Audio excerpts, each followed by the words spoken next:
Hi, I've officially reached 30 days of being a full-time artist after leaving my job in the startup world. So today I'm going to share the strategies that have worked for me thus far and the ones that have completely failed.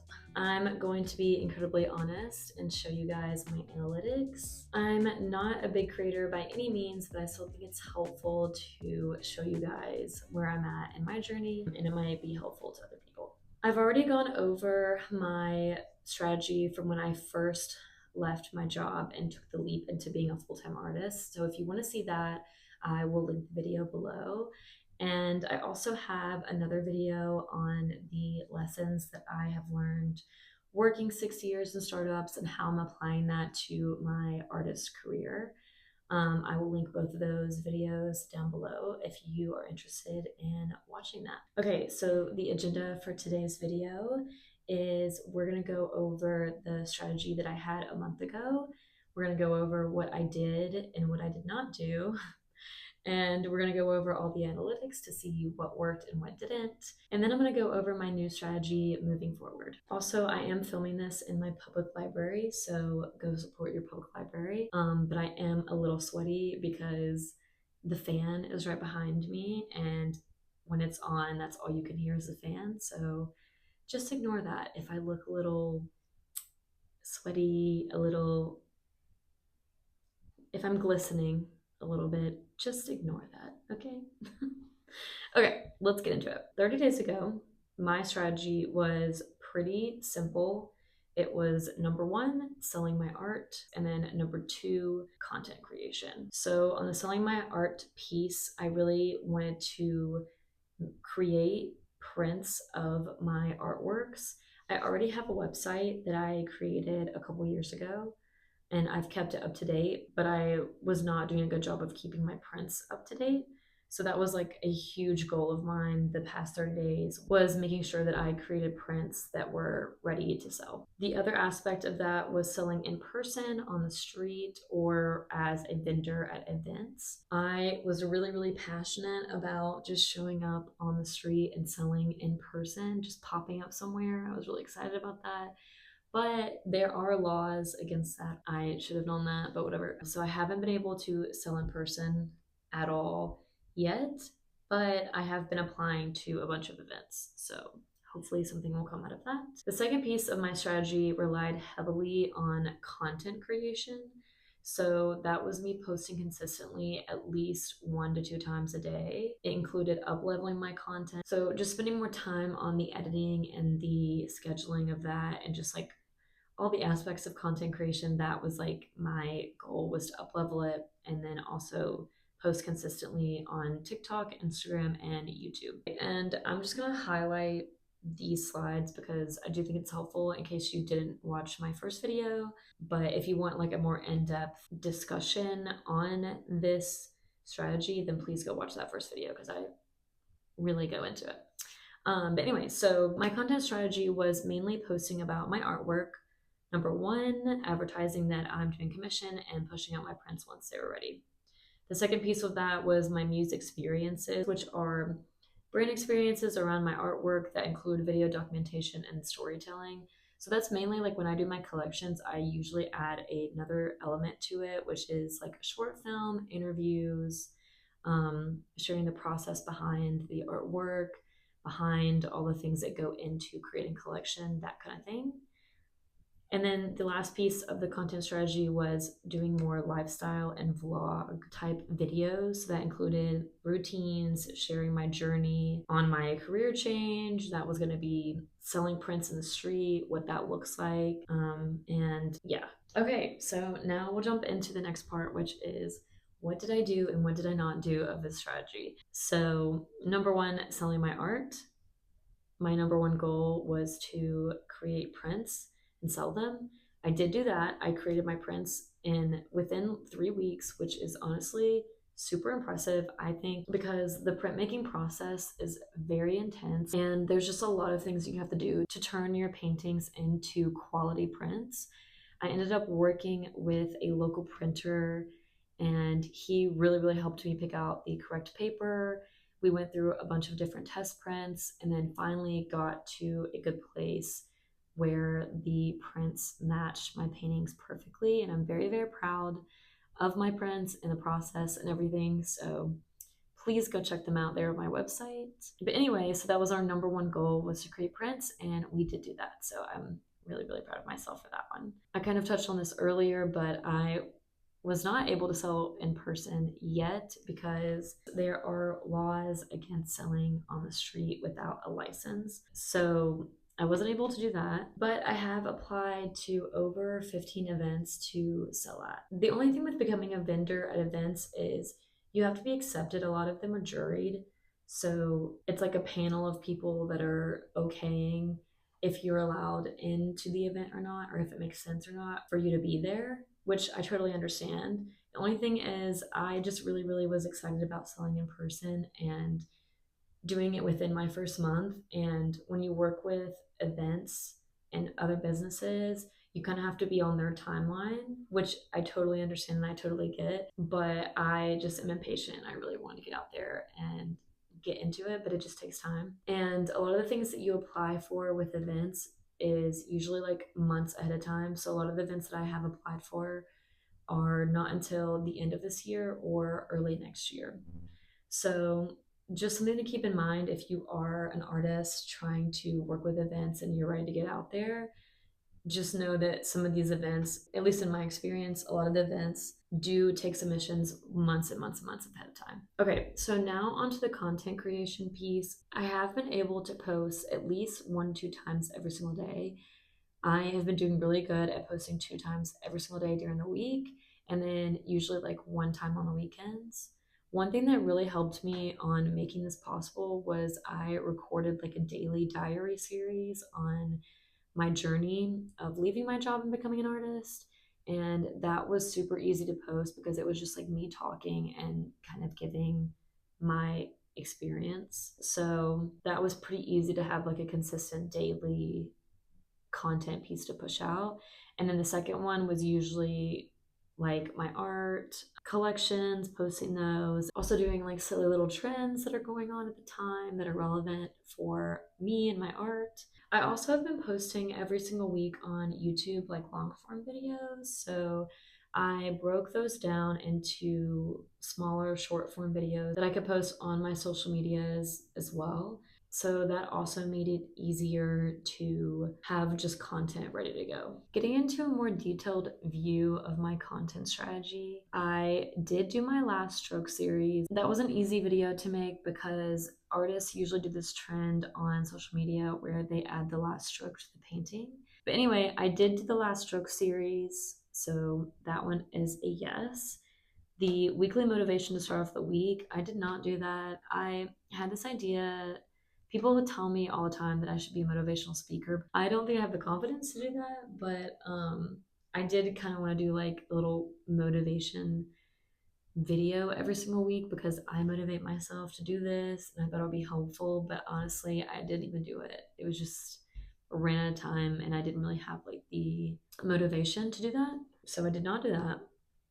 2 vlogs a week, I will say I definitely did like at least 1 vlog a week, maybe not two. Two was a lot. I enjoy doing the vlogs. I want to do more of them, but I think all the things that I had laid out for this past month was very ambitious. I need to find like a better balance with what I want to focus my time on. And the vlogs I definitely want to focus on. I just ran out of time this last month. So we did kind of do that like halfway.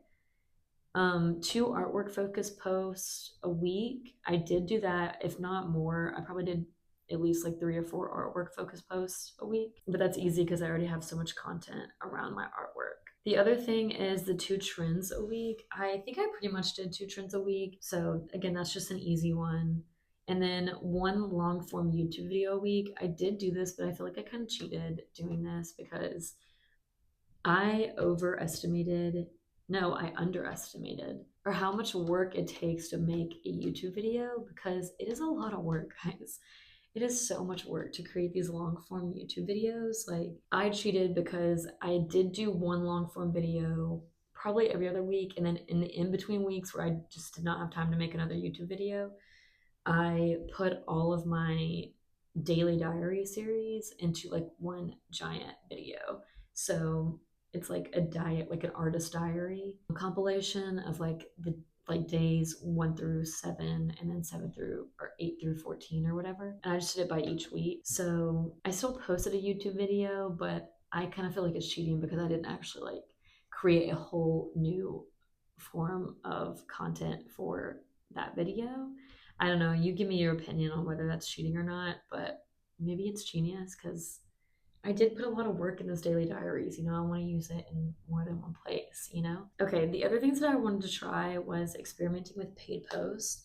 I did not do that within this 30-day time frame, and the only reason why I did not do that is because I was still trying to figure out my content style and what works and what doesn't work. So I posted a whole bunch of different content, like different types of content in different ways, just to experiment and see what lands.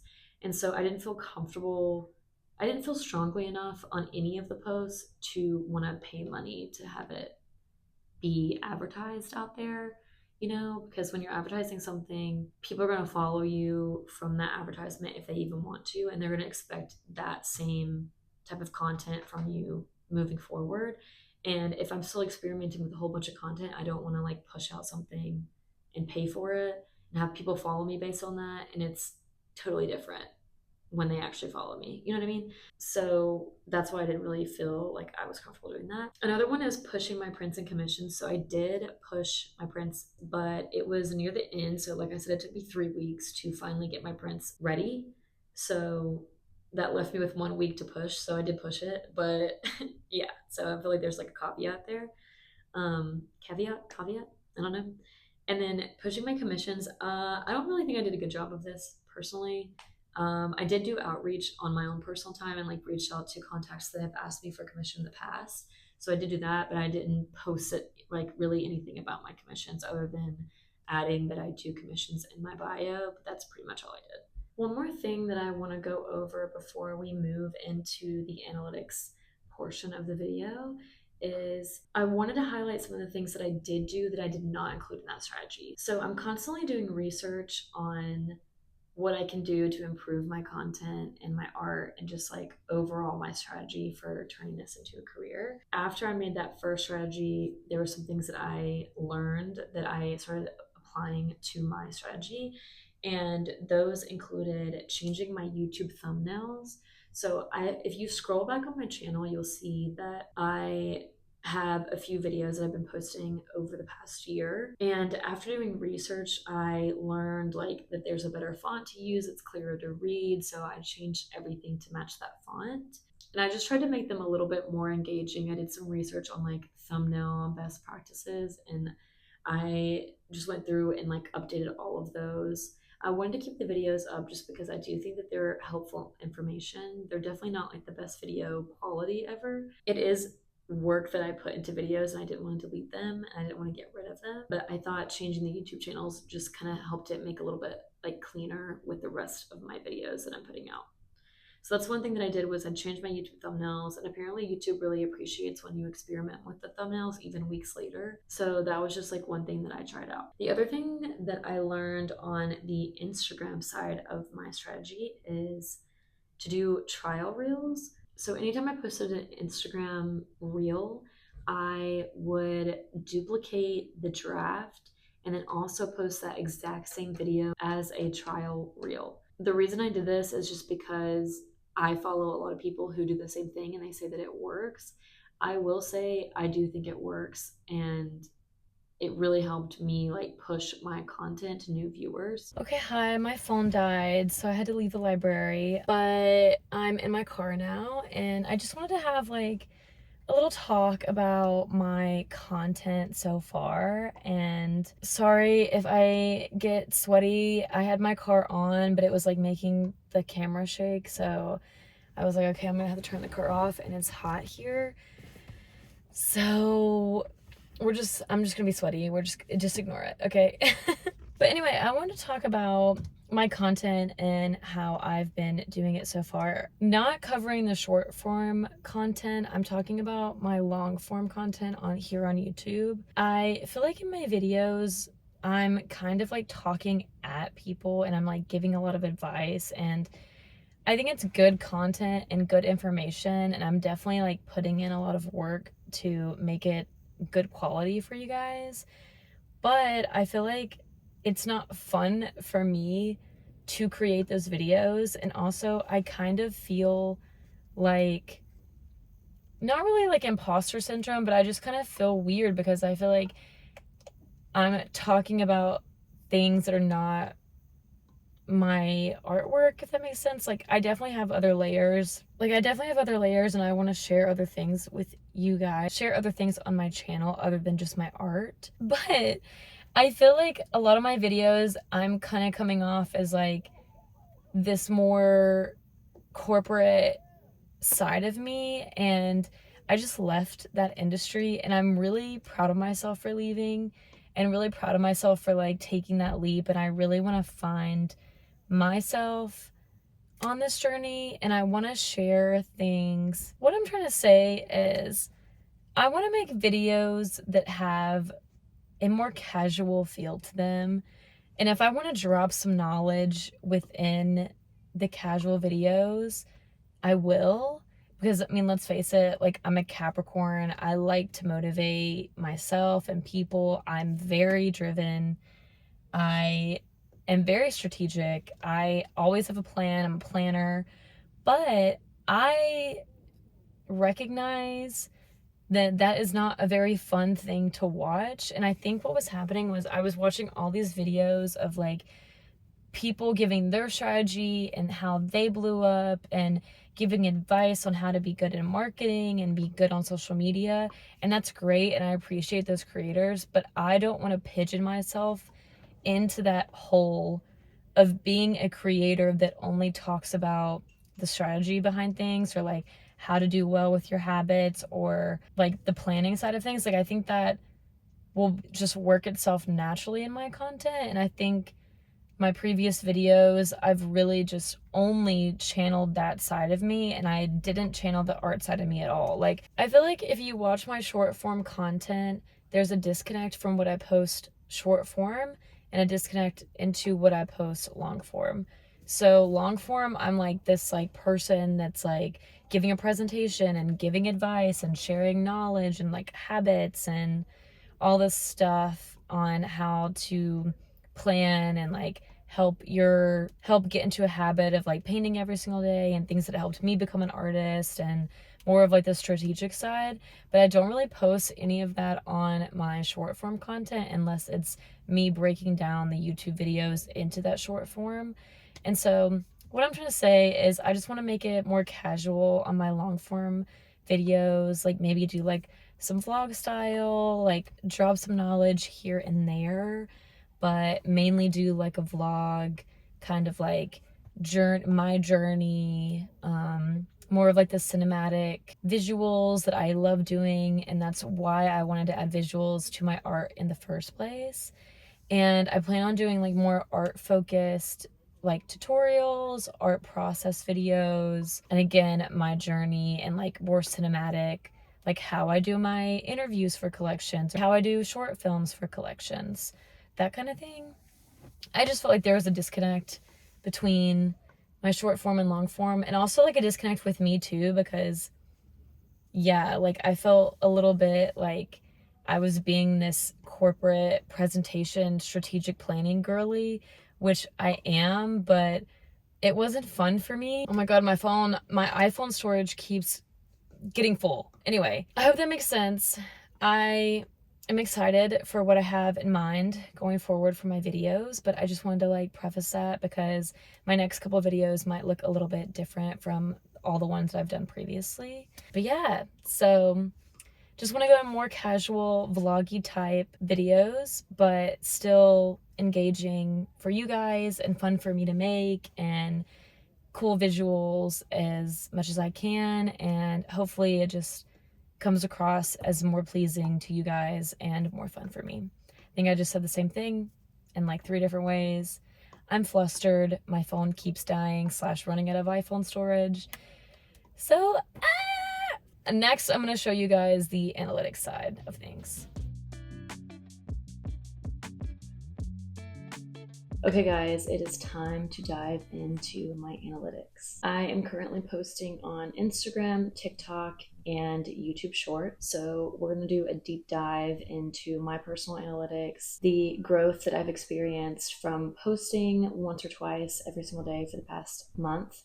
It's been a little bit over a month because I'm recording this like a week or two into August. So just keep that in mind. Here is my current view count for each platform. For some of these dashboards, I can only see between 60 and 90 days. So that's why there's a little bit of a difference between the date ranges on these analytics. Here are the amount of followers I've gained on each platform. Here is the engagement for each platform. Okay, and now I want to go over my top content based on the platform, because every platform is a little different on what went viral and what didn't, which is super fun.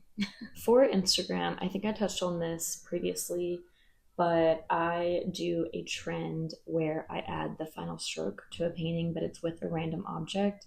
It's very common for artists to show their last stroke of a painting with actual paint and paintbrush, and then they reveal the entire painting after that. I kind of do the same trend, but I changed it up a little bit by doing like a random object.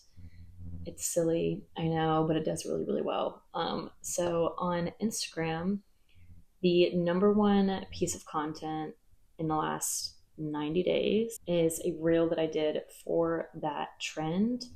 And this is part of the Art of Drag collection. On the Instagram content side, you're going to see multiple videos of the same thing, and that's because I'm posting one on my personal profile, and then I'm posting one as a trial reel. So you can kind of see that. I will say they always do better on my personal profile than they do as a trial, but I still do both because it's supposed to be really, really good for the algorithm and for reaching new people. Okay, so my number one content is the final stroke. The second number one thing in the past 90 days is one of my Art of Drag interview videos. And I think this one did so well just because I tagged the drag queen and she shared it on her profile as well. So it hit a whole new audience. So I think that's why that one did pretty well. Then we have another final stroke video. Actually, we have two. So we have 3 of our top videos are the final stroke ones, which makes sense. I don't know why people like those videos so much, but they do. So I keep making them. So the other one that did pretty well is another trend video. This is just one that I put my artwork to one of those sounds. It's like support a small artist or something about like, you know, like those trending audios that are on all social media platforms. That's what that one was. So it was just my artwork on a trending sound. So that's pretty good. The trends do work on Instagram, which is nice. This other one that did pretty well is a trial reel. I only released it on the trial reel side because I saw a lot of people posting like, hey, this is just a trial reel, so I know you're not following me, but swipe and let me know what you think about my content or my artwork. That's what that one was, and I actually did pretty well. The other things that did pretty well are just like random videos that I did with my artwork. So this first one, that is a part of this daily series that I did, journaling or vlogging every single day of me being an artist. And I will say not a lot of those videos did very well, but they were really good with like building a community.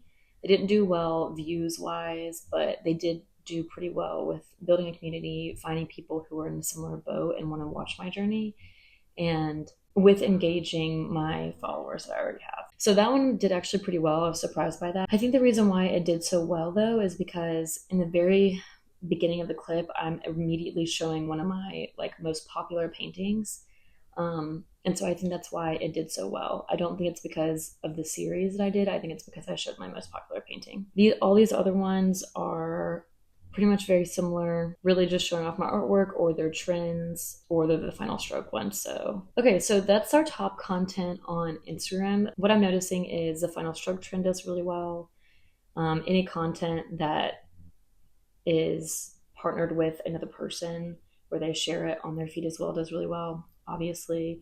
And then also trends do really well, and showing my artwork does really well on Instagram. Okay, so now we're going to jump into the TikTok dashboard, and I'm going to share my top content through TikTok. The number one piece of content for me right now is this video that I did over a year ago that's like showing how I use a projector to sketch my paintings.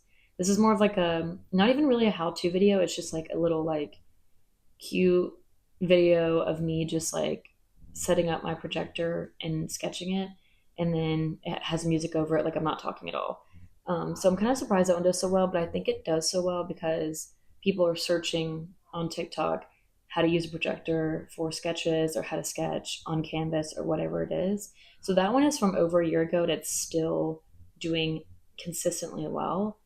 Um, so I'm not going to include that one in our data set right now. I do want to do more how-to videos because obviously that one is still doing well. So it's, how-to videos are working.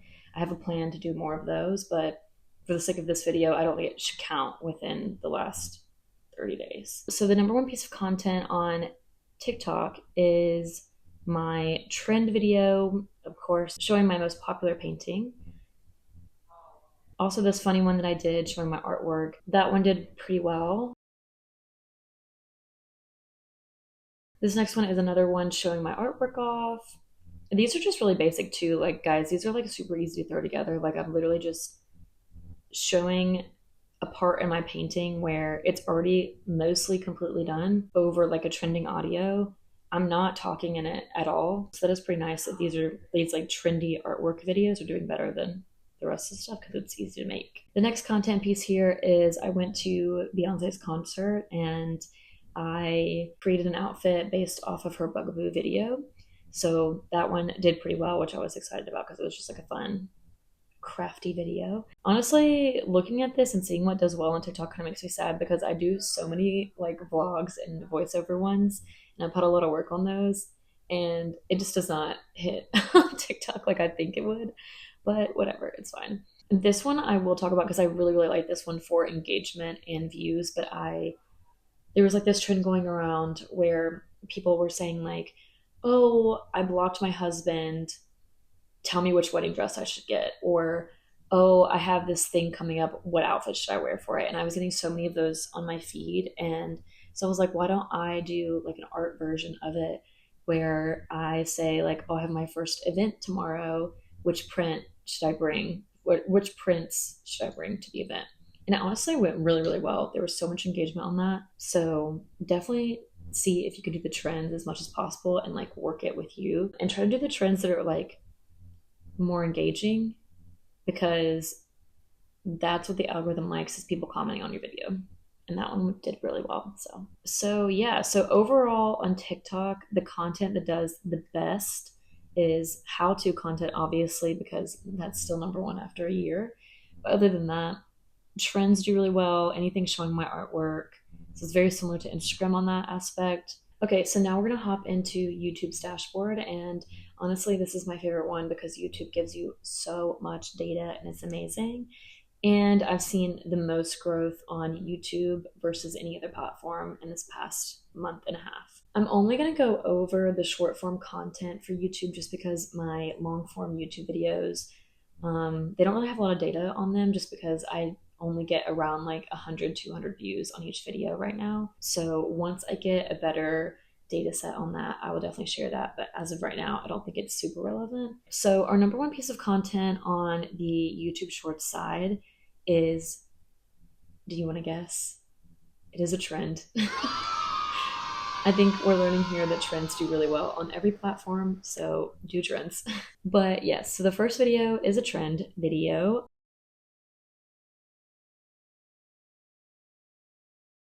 But this one makes me really happy is the second piece of content that was most viewed is one where I am doing the vlog voiceover type video. This video, I really, really thought about a strong 5-second hook, and it worked so well in this one. And I'm like really proud of myself because I was trying so hard to make my content more engaging, and it's really nice to see it do well on a platform, you know? So second piece of content is my vlog, like one that I've spent more time on, voiceover type of content. And then the rest of these are really just me showing my artwork, again, kind of similar to the other videos that we saw on other platforms, these are mainly trends, mainly ones where I'm painting, showing my artwork. And then some of these are from my collection, The Art of Drag. So that makes me feel good because I worked really, really hard on those videos, and they are definitely higher quality than like my normal content. So honestly, I feel like YouTube pushes a more variety of content. Obviously, the trends do super well, and the like 5 second hook, like vloggy type videos do really well. And then a lot of these other videos are just like me experimenting and showing off my artwork in different ways, whether it's a trend or whether it's with a, a big title in the very beginning, or it's a process video or an interview from a collection. Like there's a lot more diversity on the YouTube Shorts side of content and like what gets pushed and what does well. So that's really nice to see. I feel like YouTube allows you to kind of experiment more, which is really, really nice. So now we're going to go into what completely failed, what did not work. The number one thing that did not do well on any platform was me taking my long form videos from YouTube and breaking them down into bite sized pieces. That did not do well at all. I did have like one or two get like a follow from them, but overall, like the views were very, very low. The likes were very low, like the engagement was very low, and it just, yeah, didn't do well. I don't know. I think I'll still keep doing it though, just because it is just a very easy way to get something pushed out, like getting content out there, because it's already done on my YouTube video. So why not? And it only takes like a couple minutes to throw that together. But yeah, just heads up, those did not do well at all. The other ones that did not do well were my daily series videos. I think this is just because I was learning how to get better at vlogging and like talking to a camera and sharing my experience.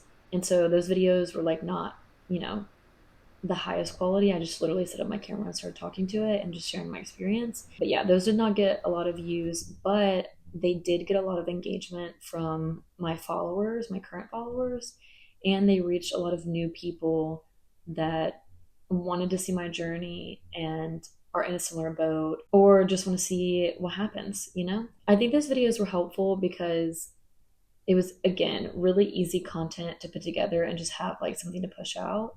It helped me learn how to be on camera very quickly because I was doing it every single day.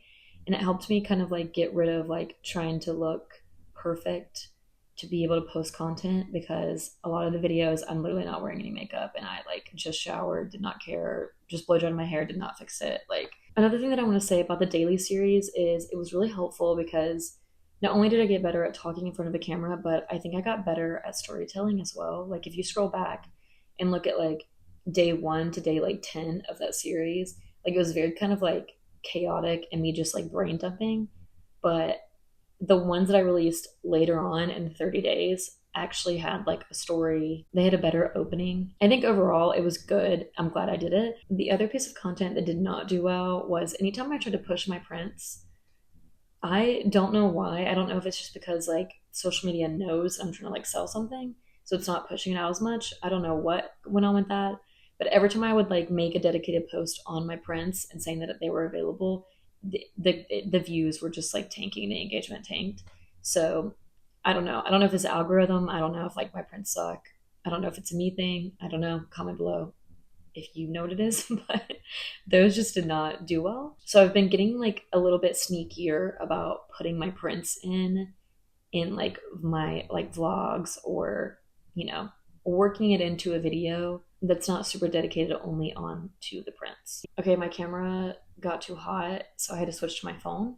But what I was saying was, in conclusion, over the past 30 days, based on my analytics, what I have learned is that trends do the best. They do so well. Also, my stroke series does very, very good. Any video showing off my artwork does really, really well. And then after that, vlogs and voiceovers with like a strong 5 second hook do pretty decent. And lastly, be careful turning your long form content into short form, because it doesn't always hit like you think it would. Also, too, every single platform operates differently. I personally will be studying YouTube the most because I've just gotten the most growth on that side of things. And second, probably TikTok, and then third, Instagram, just because Instagram, we all know, is not the most fun to be on. And it's very, very hard to get people to engage and view your stuff on Instagram. And there's like no rhyme or reason on Instagram. Yeah, moving forward, I definitely will be focusing most of my time on YouTube, YouTube Shorts, long form YouTube content. Going forward, my new strategy is focusing mainly on showing my artwork through trends, doing more like vlog style content where I have a strong 5 second hook, and then also focusing on some like how to videos explaining my process as an artist and showing like tips and tricks that I do with my paintings. Those will be the three focuses for my content strategy. I'm trying to think what else. I think that might be really all I'm doing for my content strategy right now. I'm just experimenting and focusing on what is already working for me and doing those dang trends because they are killing it. But yeah, guys, I think that's it for today's video. If you guys want to see any more content like this where I'm sharing my strategy, please let me know. I am going to be switching up my content after this because I want to focus on doing more like vlog videos, sharing my journey, as well as sharing videos on my art process, how I got into oil painting, and some tips and tricks around my art process. So stay tuned for that, and I will see you guys in the next video. Okay, bye! Okay guys, how should I pose for the thumbnail of this video?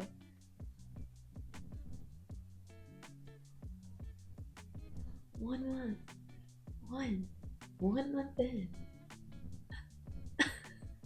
I know what I'm doing. Full-time artist here. I know what I'm doing.